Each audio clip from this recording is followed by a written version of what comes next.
énormissime, hyper impressionnante. Voilà, vous attendez pas à des histoires incroyables. Je n'ai pas vu de fantômes, je n'ai pas vu de morts-vivants, je n'ai pas parlé à un fantôme. C'est un peu plus subtil que ça, mais c'est ce que j'ai vécu. Je n'invente pas. Libre à vous de me croire ou pas, bien sûr. Ça c'est vous qui voyez, mais si vous avez cliqué sur cette vidéo, c'est certainement que ça vous intéresse ou que vous êtes curieux. Juste pour poser un peu le contexte, j'ai toujours été intéressée par le paranormal depuis toute petite. Mes parents pas spécialement, hein, ils m'ont pas inculqué ça, c'est vraiment moi toute seule. Étant plus jeune, voilà, je m'y suis intéressée de moi-même.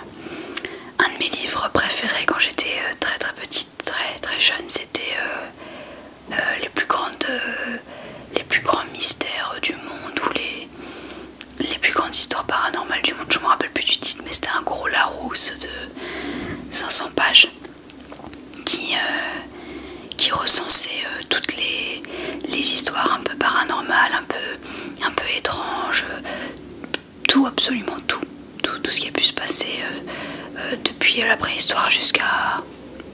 Oh, il est sorti dans les années 90 ce livre, donc jusqu'en 80-90, bref, et j'adorais ce livre, je l'ai lu. Ce qui m'intéressait le plus à l'intérieur, c'était la double page sur les combustions spontanées. Alors ça me fascinait et ça me fascine toujours. Et sur le Loch Ness, le monstre du Loch Ness, ça, j'ai une fascination là-dessus. Bon bref, donc voilà, depuis toute petite, j'ai un certain intérêt pour le paranormal, mais j'ai jamais utilisé de Ouija, jamais parlé aux esprits, j'ai jamais cherché à rentrer en contact avec un esprit. Voilà, j'ai jamais cherché à creuser plus que ça, mais par contre, je peux pas dire que je peux pas dire que j'y crois à 100%, parce que j'essaie toujours de chercher des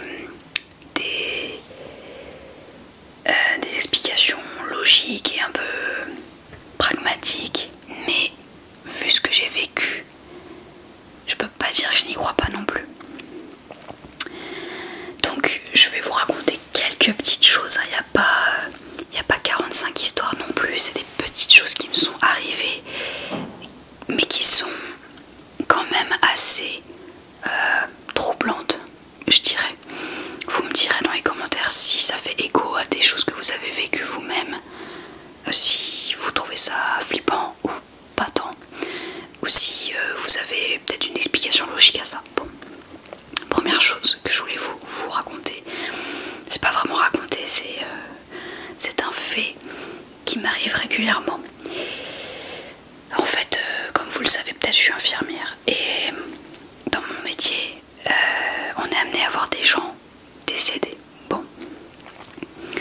Et je me rappelle que lors de mon premier stage infirmier, donc quand j'étais étudiante infirmière, une infirmière qui avait de la bouteille hein, quand même, m'avait dit: tu verras, quand tu verras ton premier défunt, tu verras qu'il y a souvent, si ce n'est même tout le temps, des mouches dans le service, quelques jours ou quelques heures avant le décès. Et c'est bizarre et ça s'explique pas, et tu verras à d'autres moments il n'y en a pas.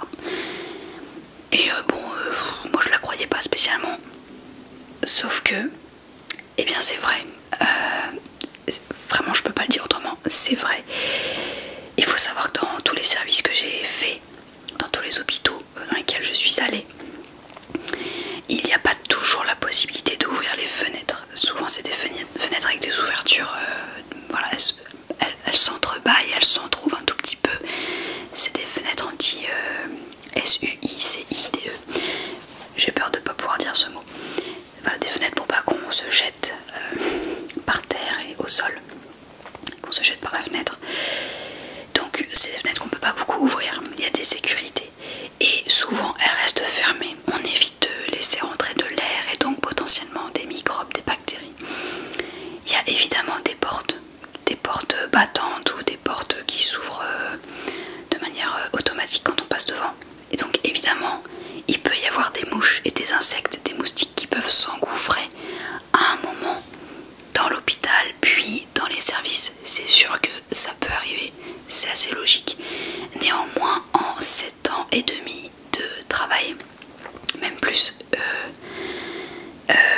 plus que ça, 10 ans.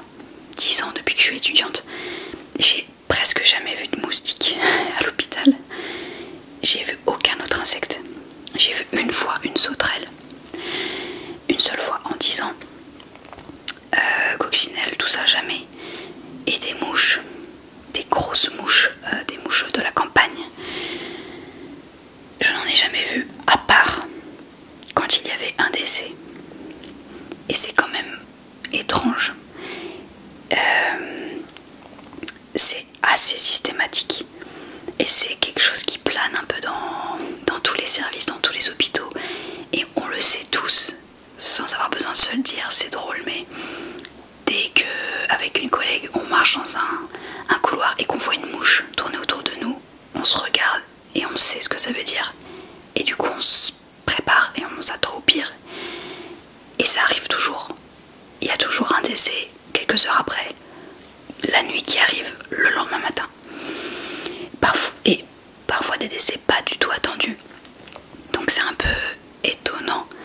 J'essaye de voir les choses de manière pragmatique. Je me dis ok, peut-être que les gens avant le décès dégagent des substances, des odeurs dans leur haleine qui sentent peut-être le début de putréfaction et que ça attire les mouches qui ont un odorat incroyable et qu'elles arrivent à se faufiler.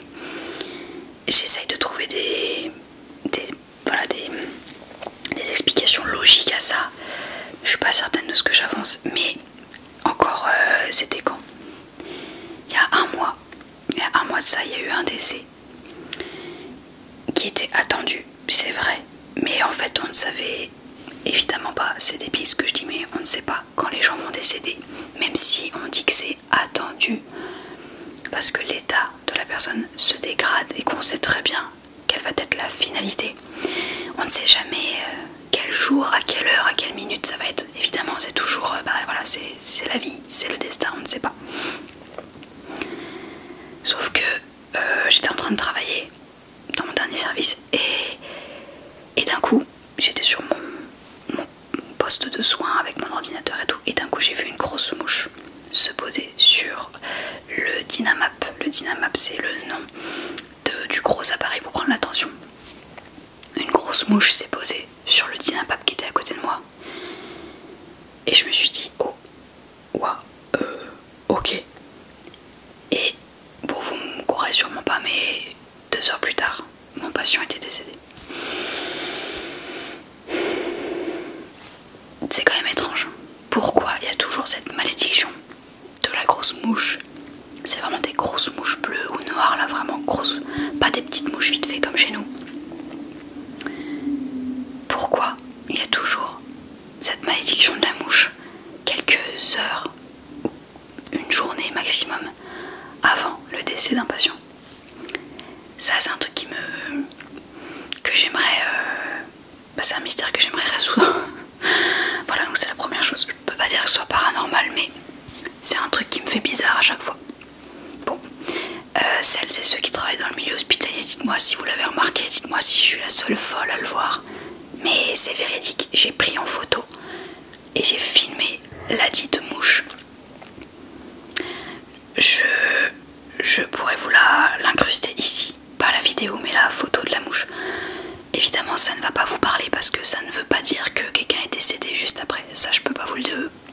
Je peux pas vous le montrer, je peux pas vous le prouver, mais vous ne pouvez que me croire sur parole, mais je vous mettrai donc la photo de la mouche. Donc ça c'était la première chose un peu bizarre. C'est pas vous. Ensuite, deuxième petite chose. Quelques mois ou quelques années, je ne sais plus exactement, après que mon grand-père maternel soit décédé. Il est décédé il y a longtemps maintenant. J'étais petite, j'arrive pas à me rappeler exactement de l'année parce que je ne veux pas m'en rappeler en fait, ça a été un peu traumatisant pour moi. Peut-être en 2005, quelque chose comme ça. Peut-être. Donc j'étais quand même très jeune. Quelques mois, quelques années après son décès, je me trouvais dans mon lit, dans notre appartement, notre ancien appartement avec mes parents. Il faut savoir que mon lit était un lit superposé. Je dormais en bas et au-dessus c'était ma soeur. Ma soeur n'était pas là parce que il était peut-être 22-23 heures, mais elle était dans le salon qui est à l'autre bout de l'appartement. J'étais dans le lit en bas, je n'arrivais pas à m'endormir et la porte de notre chambre était toujours entrouverte pour qu'il y ait un petit peu de lumière qui vienne du fond de l'appartement, et ça me rassurait. Mais là elle était quand même pas mal entrouverte et j'avais là une vision directe sur la porte des toilettes qui était vraiment dans mon axe, mon champ de vision, et je voyais les toilettes aussi, enfin la porte des toilettes était aussi entrouverte, et vraiment je ne dormais pas, j'étais pas dans un demi-sommeil et tout, non vraiment, je regardais dans la direction des toilettes et la lumière des toilettes s'est allumée et s'est éteinte plusieurs fois, mais vraiment j'avais pas la vision de l'interrupteur, mais par contre j'entendais le de l'interrupteur et la lumière des chiottes qui faisaient tac tac tac tac tac.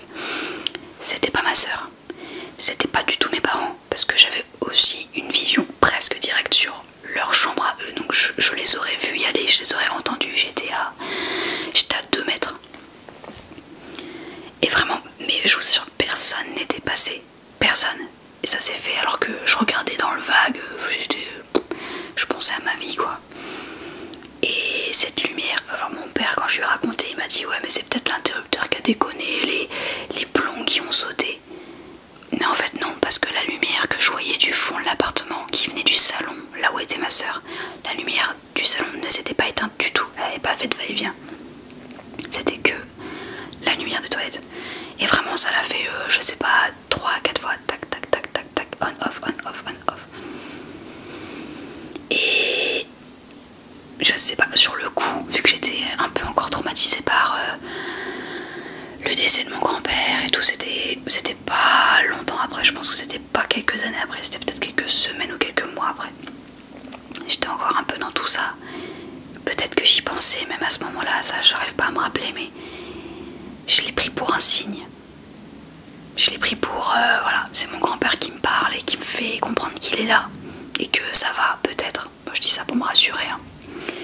Mais honnêtement, ouais, sur le coup, je me suis dit, mais il y a la lumière qui vient de s'éteindre et de s'allumer, genre 3-4 fois là. Et bon, évidemment, le lendemain, j'en ai parlé à mes parents, à ma soeur, qui m'ont dit, mais t'es folle, c'est pas possible. Ma soeur qui m'a dit, non, moi j'étais dans le salon, enfin, tu m'as bien vu, j'ai pas bougé.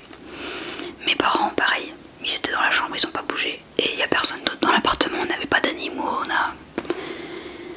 Donc voilà, ça m'a toujours paru un peu bizarre et je m'en rappelle encore maintenant, alors que ça fait longtemps déjà.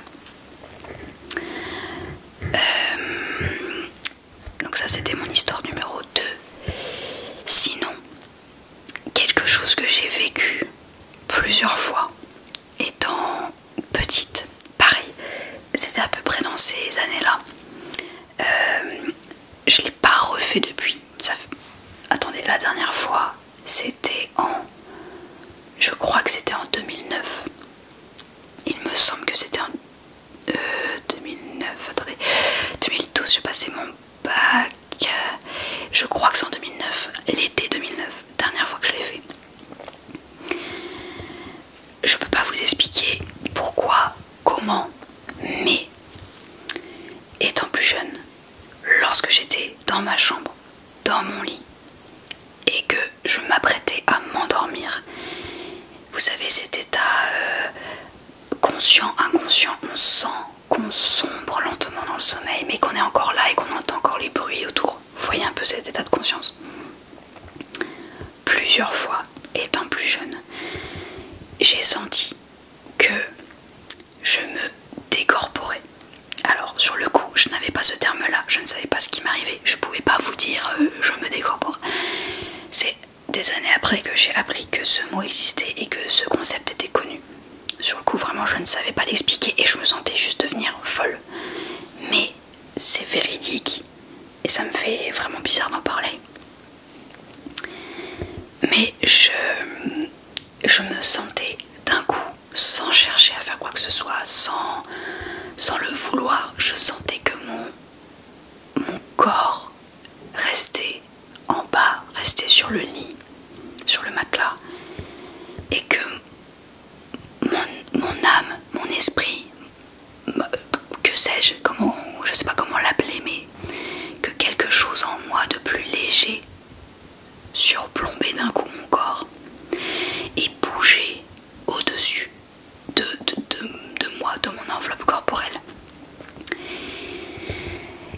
sensation hyper agréable, qui fait pas mal, qui fait pas peur, qui sur le coup nous semble, enfin m'a semblé normal. Je me suis pas posé la question de mais qu'est-ce que je suis en train de vivre. Non, non. Je me souviens que c'était juste agréable et que j'étais légère, que j'étais au-dessus de moi, que je voyais mon corps sur le lit, sur le matelas, et puis que je voltais et ben, au niveau du plafond de ma chambre, et que je voyais tout de plus haut. Et en fait, au bout de quelques, je sais pas, secondes, minutes, ça j'arrive pas à donner un temps, enfin je me rends pas compte de combien de temps ça a duré. Au bout de quelques minutes, on va dire, j'ai senti que je revenais en moi, sans avoir rien demandé, sans avoir rien fait, juste je revenais. Donc ça, c'était quand même assez particulier et ça me l'a refait donc la dernière fois en juillet ou août 2009. Je crois que c'était 2009 ou 2010. J'ai un doute sur l'année. J'étais avec ma mère, ma tante, mon oncle et ma cousine en vacances en Ardèche, je crois. On était dans une maison de location, de vacances et tout, bref. J'étais couchée à côté de ma cousine, c'était le soir, il était genre 22-23 heures, dans une chambre horrible, hyper glauque. C'était un cube, c'était un aquarium. J'avais l'impression qu'elle était basse de plafond. Les murs et le plafond étaient peints en bleu, mais en bleu turquoise, affreux. Il faisait une chaleur horrible, genre 35 degrés même la nuit, enfin une horreur sans nom. Et je me rappelle être en pyjama dégoulinante tellement j'ai chaud, ma cousine sur ma droite, et je me vois regarder le plafond bleu turquoise horrible et être un peu dans un état de je m'endors mais je m'endors pas, je m'endors pas, j'ai chaud, je suis un peu angoissée parce que je me sens pas bien du tout dans cette chambre et je me sens me soulever, ne plus être dans mon corps et voler un peu dans cette chambre un peu cubique, un peu hyper glauque, et revenir au bout de quelques minutes à moi, en moi. Et j'ai raconté ça à ma cousine qui m'a rien dit de particulier, elle a rien vu, elle a rien entendu, elle dormait. Elle m'a cru, je pense, parce que je suis pas du genre à inventer ce genre de choses. Et puis c'est tout, ça ne me l'a pas refait. Et je saurais pas vous expliquer plus de choses, pourquoi j'avais pas eu de traumatisme ce jour-là, j'avais pas regardé de films d'horreur, tout comme les autres fois dans mon appartement chez mes parents. Rien, enfin j'ai vraiment rien eu de tout ça. C'était des journées comme les autres, des soirées comme les autres, je m'étais couchée comme tous les autres soirs et juste je m'étais sentie me soulever et sortir de mon corps et bon, donc ça, est-ce que c'est paranormal? Est-ce que ça s'explique? Est-ce que c'est physiopathologique? Est-ce que c'est juste neuronal? Est-ce que... Si vous avez des réponses, je suis vraiment ouverte d'esprit, tout ça, ça m'intéresse et j'aimerais comprendre. D'ailleurs, c'est quelque chose, la décorporation, qui est arrivée à mon père aussi. Ça lui est arrivé quand il était vraiment jeune, genre... alors, c'était avant qu'il connaisse ma mère, et il la connaît depuis longtemps. Peut-être qu'il avait entre 20 et 30 ans. Ouais, il avait entre 20 et 30 ans, c'est sûr. Et il m'a raconté plusieurs fois que ça lui était arrivé avec d'autres femmes que ma mère. Et que lui, pour le coup, il avait vraiment vu son corps, vu sa copine à côté qui dormait et qu'il avait vraiment fait un peu le tour de l'appartement en volant. Et que, ouais, ça lui était vraiment arrivé. Il me semble qu'une de ses ex l'avait même vu et avait vu quelque chose de bizarre réintégrer le corps de mon père. Je sais plus exactement les détails de ça, il faudrait que je lui redemande, mais j'en parle pas très souvent avec lui parce que ça me met mal à l'aise. Il faut savoir que mon père est très cartésien.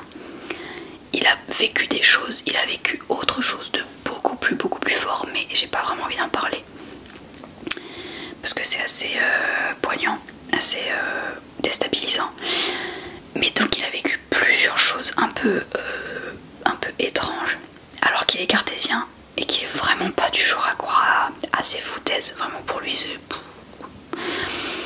Du coup, quand il m'en a parlé la première fois, je me suis dit ah ouais, si même mon père il me raconte ça, ah ouais d'accord. Donc voilà, je me rappelle pas de tous les détails parce que j'ai pas envie de lui redemander, mais je sais que bah voilà, je suis pas la première de la famille à vivre ça. Il y a autre chose qui m'arrive un peu moins ces dernières années, quoique ça me l'a fait il y a quelques mois, mais j'ai réussi à stopper le processus avant que ça n'aille trop loin. J'explique. Il m'est arrivé une petite dizaine de fois dans ma vie depuis que je suis adolescente. Je pense que ça a commencé vers 14-15 ans, je crois. Avant ça, j'ai pas souvenir que ça me soit arrivé. En fait, je vous dépeins un peu une situation. À chaque fois que cette chose m'est arrivée, j'étais seule dans un endroit. En l'occurrence, c'était toujours chez moi. Une seule fois, ça s'est produit chez une amie. J'étais seule chez elle. Donc je suis toute seule. Je n'ai pas d'humain autour de moi. Il n'y a pas de bruit, il n'y a pas de musique, il n'y a pas de télé, il n'y a pas de radio, il n'y a rien. Ok. Je suis en train de faire un geste. Par exemple, plusieurs fois, c'était quand je me brossais les dents, ou quand je me nettoie le visage, ou quand je prends ma douche. Voilà, je fais quelque chose avec mes mains à mon corps et je m'occupe de moi. Voilà, des choses banales, basiques de la vie de tous les jours, hein, rien de foufou.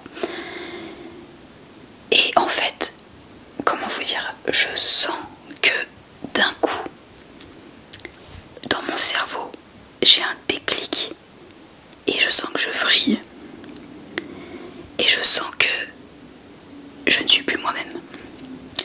Là vous allez vous dire, elle est vraiment tarée, on va vite dégager de cette vidéo.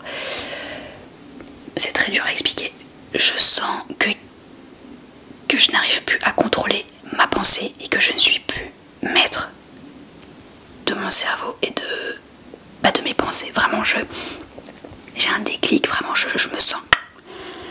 Et là, je me dis, oh non, je peux plus me gérer. Qu'est-ce que je suis en train de faire? Et en fait, je me mets à m'observer de l'extérieur, comme si Charlotte c'était plus ça, mais c'était le retour dans le miroir en face et que je me voyais comme un spectateur quoi, qui regarde son propre film. Et donc je me sens emprisonnée dans un corps que je ne peux plus gérer, avec un cerveau que je peux plus contrôler, et je suis à l'extérieur de moi-même et je me vois faire mon geste, mon brossage de dents, ma douche et tout, et je peux plus me contrôler et j'ai envie de crier et je ne peux pas, et je sens que ma bouche veut s'ouvrir et je n'y arrive pas et j'ai envie de me taper, de me dire mais sors de là, et j'y arrive pas. Et en fait, cet état de conscience s'apaise et s'arrête dès lors qu'un humain arrive et me parle. Et là je réintègre mon corps, mon cerveau, ma pensée, ma conscience. Je suis à nouveau moi-même et ok, on m'a libérée. Mais de temps en temps, voilà, je me sens prisonnière d'une enveloppe et d'un corps qui fait ce qu'il veut et je peux plus me contrôler et je me sens prise au piège comme par je vais dire un démon, mais c'est pas un démon, mais par un truc extérieur qui me veut du mal et qui veut crier, qui veut sortir et qui n'y arrive pas, et j'ai l'impression d'être dans un autre monde, un monde irréel, tout en étant dans le réel, parce que je me vois faire les choses et je vois bien que c'est vrai, que j'invente pas, mais je suis plus tout à fait là, je suis plus tout à fait la même, et surtout je suis plus moi, je suis plus capable de me dire arrête de te brosser les dents, stop, non. Même si je me le dis, je peux pas, je continue à le faire de manière frénétique comme ça, avec le regard fixe, et je fais, ou alors je me lave et je suis ailleurs et ça me fait peur et je ressens de la peur et je veux crier et j'arrive pas à crier et je voudrais sortir de là mais je peux pas sortir de là. Voilà, ça m'arrive de moins en moins souvent, heureusement, parce que c'est un état vraiment hyper désagréable. Je sais pas comment appeler ça, mais dans ma tête c'est comme si j'étais possédée. J'ai l'impression que c'est de la possession parce que c'est plus moi qui contrôle les choses. Ok, vous êtes toujours là. Désolée, je sais que c'est très bizarre. Mais vous vouliez des choses bizarres, alors il y a d'autres choses aussi. Il y a un autre truc qui me semble un peu particulier depuis très longtemps aussi, assez régulièrement, quand je suis dans mon lit et que pareil je suis en mode je vais m'endormir mais je dors pas encore, mais voilà, je suis pas devant mon portable, je lis pas, je fais rien, je suis juste en train d'attendre que le sommeil vienne. D'un coup je sens ça va être très dur à vous expliquer parce que quand je l'ai expliqué à mes parents, ils ont pas vraiment compris parce que c'est vraiment très dur à expliquer. J'ai l'impression, alors que j'ai les yeux ouverts, j'ai l'impression de voir devant mes yeux alors que je suis aussi dans le noir puisque je veux dormir. J'ai l'impression de voir comme une boule qui tournoie, qui tourne devant mes yeux. Une boule noire, mais qui est comme un dessin gribouillé par un enfant. Imaginez un rond avec plein de gribouillis noir et gris d'enfant. Un truc mal fait, un truc, le chaos. Vous voyez? Et ben j'ai ça devant les yeux qui grossit, qui rapetisse, qui grossit. Et ça ne s'arrête pas et ça me procure un sentiment hyper intense de malaise. Je me sens comme étouffée, alors que dans la vraie vie j'étouffe pas, je respire très bien, je me sens prise au piège et je vois devant mes yeux, et si je ferme je le vois toujours. Je vois cette boule qui fait ça et ouais, il y a des gribouillis qui font et vraiment elle fait comme ça. Et dès lors que j'ai cette sensation et que je vois cette chose, je sais que je vais être malade le lendemain, et ça c'est toujours vérifié. C'est comme si c'était une représentation de la maladie qui est en moi et qui va se développer dès le lendemain et qui va montrer le bout de son nez quoi. Mais vraiment à chaque fois que j'ai ça, le soir même, je n'ai aucun symptôme physique, je vais bien, juste je vois cette boule de noirceur faire... Ça me met hyper mal et au bout d'un moment, je me concentre tellement que la boule disparaît et je peux m'endormir. Mais après avoir été vraiment mal pendant des minutes et des minutes. Et à chaque fois, le lendemain, j'ai un rhume, j'ai la gastro, j'ai une grippe. Je suis hyper déprimée. Ça peut être aussi un mal-être mental, psychologique, pas que physique, mais c'est vraiment un des deux. Le lendemain, il y a quelque chose qui va pas. Mais c'est tout le temps, tout le temps, tout le temps. Et c'est hyper désagréable. Vraiment, c'est hyper désagréable. Et alors j'en ai parlé à mon copain aussi une fois, pour voir si j'étais vraiment la seule folle à ressentir ça. Il m'a dit que lui c'était pas tout à fait pareil, mais que par moment, depuis qu'il était petit, et ça lui fait encore, par moment, ça lui arrive de ressentir ce qu'il appelle lui dans son propre jargon la sensation de petit gros. Et c'est un peu pareil, il ressent un truc dans ses mains, dans ses membres, dans ses pieds, il ressent une sensation de malaise qui fait... Et il sent un truc petit, un truc gros, un truc petit, un truc gros, grossir, devenir plus petit, grossir. Et ça le met mal. Mais sauf que lui, ça veut pas forcément dire que le lendemain il va être malade, c'est juste qu'il a d'un coup cette sensation sans crier gare, sans savoir rien demander, sans élément déclencheur. Mais il a aussi une sorte de sensation un peu comme la mienne, mais c'est hyper dur à expliquer. Là vous êtes en train de vous dire non mais qu'est-ce qu'elle nous raconte la meuf. Voilà. Ça, cette sensation de gribouillis noir qui grossit, ça fait quelques mois que je l'ai pas eu. Mais tant mieux parce que c'est vraiment pas agréable. Je regarde si ça enregistre. Oui. Je regarde si ça enregistre. Oui, 31 minutes. Et la dernière chose qui m'est arrivée... Non, deux choses.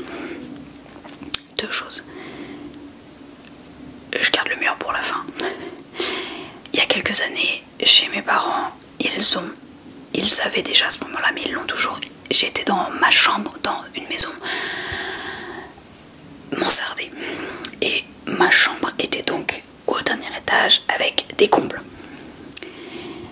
Ce qui n'est pas pratique du tout d'ailleurs. Je ne recommande pas d'avoir une chambre sous des combles, il fait trop chaud. Quand il y a de la pluie, ça fait du bruit sur les Velux, c'est insupportable. On se cogne la tête, on perd la place, c'est trop chiant. Bon bref, c'est joli mais ça casse les pieds. Donc, c'était un soir, j'étais dans mon lit. Il faut savoir que au niveau de la sous-pente, le plus bas possible, sous la pente, il y avait quand même un petit peu d'espace en hauteur. Espace qui était comblé par des petites bibliothèques. Je me rappelle plus, genre des Billy, un truc comme ça de chez Ikea, qui faisait pile la taille pour rentrer au fond de l'espace sous la sous-pente, pour combler un peu un vide et pour mettre des livres, des CD, des DVD, plein de conneries et tout.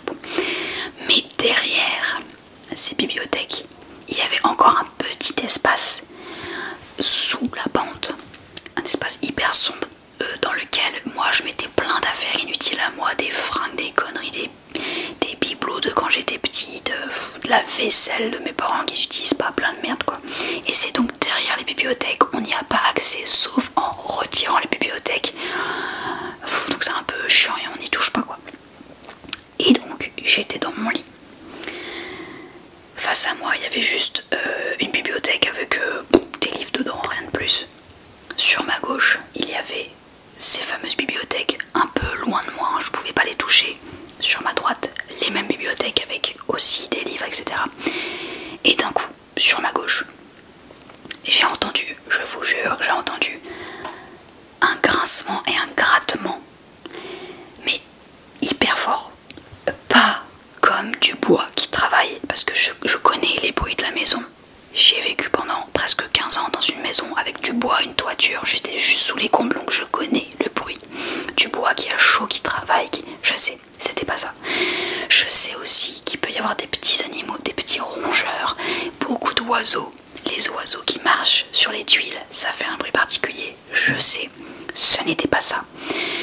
Nous n'avions pas de chat, nous n'avions aucun animal à la maison, aucun.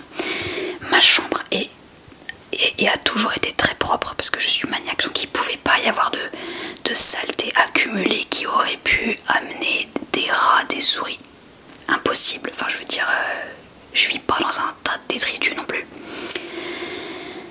Et vraiment, il y a eu un grattement et un bruit d'affaires qui bougent et qui tombent derrière les bibliothèques, là où il y avait du boxon qu'on ne touchait pas depuis des mois et des années. Je veux dire, c'était des choses empilées qui ne pouvaient pas tomber sans qu'on y ait touché. Et on n'y avait pas touché depuis des lustres. Alors évidemment ça m'a fait flipper parce que ça a duré un petit peu, c'était pas juste une seconde, ça a duré plusieurs minutes où j'entendais que ça bougeait là-dedans quoi. Mais sauf qu'il n'y avait pas la place pour un humain, même un enfant, même... Il n'y a pas la place. C'est derrière des bibliothèques qui sont collées à une sous-pente où il faut juste... On a ça d'interstice pour passer nos doigts, pour ramener vers nous la bibliothèque hyper lourde. Personne ne peut se faufiler, c'est pas possible. Et vraiment c'était en pleine nuit quoi, pareil 23h, minuit, j'en sais rien. Et j'ai entendu bouger. Et j'ai ressenti au fond de moi, c'est qu'un ressenti, c'est pas palpable, c'est pas tangible, voilà, c'est débile ce que je dis, mais je vous donne mon ressenti. J'ai ressenti que c'était une femme, une vieille femme. Je me suis dit, je pense que c'est quelqu'un qui veut juste me dire qu'elle est là. Et pour moi c'est une vieille femme qui peut-être a dormi là avant. C'est une maison qui date des années 1920, 1930, une vieille maison. Elle avait quand même elle avait un petit passif passé. Et au fond de moi j'ai senti que c'était pas un bruit d'affaires qui tombent. Non, je savais qu'il y avait quelque chose, quelqu'un qui faisait du bruit au fond de cette sous-pente et qui voulait me faire comprendre qu'il était là. Bon, je vous dis ça là maintenant, ça fait des années, mais Et sur le coup, j'ai tellement flippé que j'ai pas dormi de la nuit. Je n'ai pas osé me lever pour aller voir. J'ai pas allumé ma lumière, je suis restée tétanisée. Parce que je ressentais au fond de moi que j'étais plus toute seule dans ma chambre. Et puis ça ne l'a plus jamais refait. Bon. Et puis, il y a eu une dernière chose. Ça c'est la chose la plus étrange qui me soit arrivée. Et pour le coup j'étais pas toute seule. J'étais avec mon père. C'est quand j'habitais encore chez mes parents. Je crois que c'était un samedi ou un dimanche matin. Il était genre 8 ou 9 heures du matin. Ma mère dormait encore. J'étais levée, j'étais dans le salon avec mon père. On avait petit déjeuner. Nous avions un chat à l'époque qui s'appelait Titi. Titi, mon petit chat. Et j'étais assise dans un fauteuil. Mon père était dans le canapé assis en face de moi. En face mais un peu sur la droite. En face de moi c'était Titi, le chat qui dormait. Voilà, le bienheureux. Et mon père et moi, je crois que j'étais sur mon portable. Je crois qu'il était sur sa tablette. On se parlait pas spécialement. On était tranquille. Dimanche matin, chill, on parle pas. On attend que ma mère se réveille, on fait pas de bruit. On vient de manger, on est bien ok. Et d'un coup, alors que je vous assure que c'est vrai, toutes les fenêtres de la maison, toutes les portes fenêtres de la maison étaient fermées. J'en suis absolument persuadée. Rien n'était ouvert. Mon père, Titi et moi, on s'est regardés parce qu'on a senti une odeur de parfum hyper forte. Une odeur entêtante et poudrée, musquée, hyper vieillotte, hyper vintage. Une odeur comme on ne fait plus. Vraiment, mais pas du tout le genre de parfum qu'on retrouve de nos jours. Je pourrais même pas vous donner vous expliquer ce parfum, vous le décrire. Vraiment, c'est un parfum. Pour moi, ça fait vieux parfum de cocotte des années 1900, 1910, 1920. Les parfums cheat comme ça là. Un truc poudré, un truc hyper fort entêtant qui te fait mal à la tête direct. Et vraiment, on s'est regardé avec mon père et Titi, le chat qui dormait. C'est surtout ça. Titi a levé la tête alors qu'il n'y avait pas eu de bruit. Je veux dire, souvent les chats ils se réveillent de leur sieste parce qu'il y a un bruit, on est d'accord? Pas du tout. On s'est regardés tous les trois. Titi il était complètement à l'affût. Il était en mode le nez en l'air, il se passe quoi? Je sens un truc. Et mon père et moi on s'est regardés et on s'est dit, tu sens ce que je sens? Oui, tu sens un parfum de femme des années 1900 hyper fort? Oui. Ok, on s'est levé, lui et moi, pour voir d'où venait ce parfum, parce que, pourquoi comme ça, sans aucune raison, ça sentirait hyper fort le parfum, alors que tout est fermé et qu'il n'y a rien qui puisse sentir ça chez nous. On s'est levé et on a réussi à suivre le parfum qui allait jusque dans la cuisine. Dans la cuisine, il y avait une porte-fenêtre qui était fermée, complètement fermée. Et d'un coup, le parfum s'est évaporé, plus rien. Incapable de le ressentir et de le suivre à la trace. Mais je peux pas vous expliquer mieux que ça, mais franchement, on s'est dit qu'il y avait quelque chose ou quelqu'un. C'était pas possible autrement. On n'a jamais ressenti cette odeur, on ne l'avait jamais senti avant ça. Ça a réveillé notre chat. Enfin, je veux dire, un chat ça n'invente pas ce genre de choses, ils ont un sixième sens, ils savent beaucoup mieux que les humains. Donc si déjà nous on l'a senti et qu'en plus le chat ça l'a réveillé, qui nous a regardé en mode c'est quoi cette odeur? Et j'avoue que ça m'a un peu turlupiné hein, pendant plusieurs jours, plusieurs semaines. Je me suis dit quand même aucune fenêtre ouverte, ma mère dormait donc c'est vraiment pas elle, et puis elle a pas du tout ce genre de parfum. On n'a jamais ressenti cette odeur, c'était une odeur tellement vieillotte. J'ai l'impression que c'est vraiment les vieux parfums où on fait pipi, que les femmes se mettaient avant la guerre, un truc. Genre le parfum il est jaune foncé quoi. J'ai vraiment l'image de ça. En tout cas ça m'a pas mal déstabilisé. Mon père aussi. Mais comme il est cartésien il m'a dit ouais bon je sais pas, je peux pas expliquer. On va dire que c'est la petite dame qui habitait là avant. Parce que c'est vrai qu'avant c'était une vieille dame qui habitait dans la maison. Avec sa sœur aussi, je crois. Donc lui, pour rigoler, mon père il dit oui, c'est la petite dame qui habitait là. Bah, tu rigoles, mais peut-être que oui. Les voisins qui font du bruit. Et on l'a plus jamais ressenti. Alors moi je l'ai pas ressenti, mais je crois que mon père quelques mois après ça a ressenti un drôle de parfum hyper ressemblant dans le jardin, dans leur jardin. Et c'était encore plus fugace, et je crois que c'est le seul à l'avoir senti. Mais d'un coup il me racontait, ou alors j'étais pas loin, ou je sais plus. Il m'a dit mais ça ressent le parfum de la dame, c'est fou, et il se passe rien, je suis avec personne. Et c'est parti aussi vite que c'était arrivé. Bon. Voilà. Je crois que c'est globalement tout ce que j'ai vécu. Alors je suis sûre que vous êtes déçus. Je suis sûre que vous allez vous dire oh ouais bon, ça va, une mouche, c'est pas non plus une mouche, une odeur, un trait de crayon noir, un cerveau qui vrille, bon. Bah c'est quand même des trucs un peu bizarres que je saurais pas expliquer et qui me restent et qui m'arrivent de temps en temps et que bah scientifiquement j'ai pas d'explication valable à donner à ça, et ça m'ennuie. Voilà. Je suis en train de chercher, de creuser là pour voir si j'ai pas d'autres petites choses comme ça à vous raconter, mais là ça me vient pas. Si jamais j'ai d'autres expériences à vous raconter, je ferai une vidéo numéro 2, mais là il me semble que je vous ai tout raconté. Bon, encore une fois, vous êtes libre de me croire ou non.